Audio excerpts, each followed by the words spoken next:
يانا ويدارك يا سركنا لا يمياش لا فاونا ما رشد والودر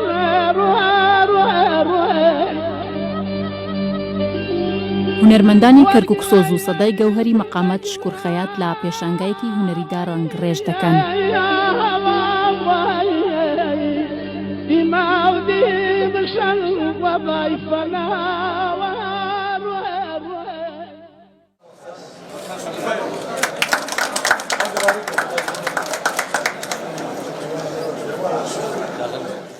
لقی کەرکووکی سەندیکای هونەرمەندانی کوردستان بە هەماهەنگی لەگەڵ پەیمانگەی هونەرە جوانەکانی کەرکووک وەک وەفایەک بەرامبەر ئەو خزمەتە مەزنەی بە بواری هونەری مەقاماتی گەیاندووە، پێشانگایەکی وێنەی فۆتۆگرافی و تابلۆی شێوەکاریان تایبەت بە وێنەکانی مامۆستا شکور خەیات لە سەنتەری ڕۆشنبیری کەرکووک کردەوە. شکور خەیات لە دەستوونی زەرێرێکی گەورە بوو بۆ مەقامی کوردی، بۆ کولتوری کوردی و دەنجێکی ڕەسەنی گەرمیان و کەرکووک بوو. ئێمە شانازی پێواکەین و ئێمە لە سەرەتای نەخۆشیەکەشەوە تاوەکو ناشنەکەشی بەشداری هەموو پرسەکەمان کرد و ئەمڕۆژ دەستخۆشی لەم هەواڵاناکەم کەم پیشانگە جوانەیان وەکو یادەوەریەک بۆ مام شکور ڕێخستووە.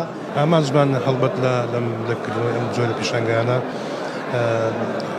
خزمەتکردنی ئەو خزمەتەی کە مامۆستا شکور خەیات خزمەتی ئێمەی کردووە ڕوحی شاد بێ. هەرچەند ئێمە پرۆژەمان هەیە کە هاوشێوەی ئەم پیشانگایە بۆ ئەو هونەرمەندانە بکەینەوە کە ئێستا لە ژیاندا ماون. پێشانگاکە زیاتر لە 60 تابلۆی شێوەکاری و وێنەی فۆتۆگرافی لەخۆگرتووە. تابلۆکان بە دەست و پەنجەی خوێندکاران و مامۆستانی بەشی شێوەکاری پەیمانگای هونەرجوانەکانی کەرکووک ئامادە کراوە. سوپاسی وەفایان دەکەن، سوپاسی دڵسۆزیان دەکەن. ئەمەیە دڵسۆزی سەندیکای هونەرمەندانی کوردستان لەقی کەرکووک و پەیمانگای هونەرجوانەکان کە هەساون بەم کارە. بەشدار بووم لەم چالاکیە بە ناوی پەیمانگاوە. هەستێکی خۆشم هەبوو لەبەرەوەی هونەرمەندێکی گەورەی شاری کەرکووکە و هەمومان جێ شانازیە بۆمان و ڕوحی شاد بێ.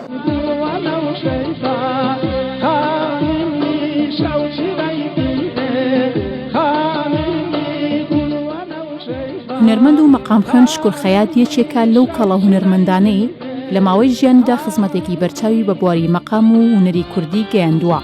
هەرچەندە ئەو بەجەستە لە ژیاندا نەماوە، بەڵام دەنگ و سەدای بۆ هەمیشە لەگوێی هەوادارانیدا بە زیندوی دەمێنێتەوە.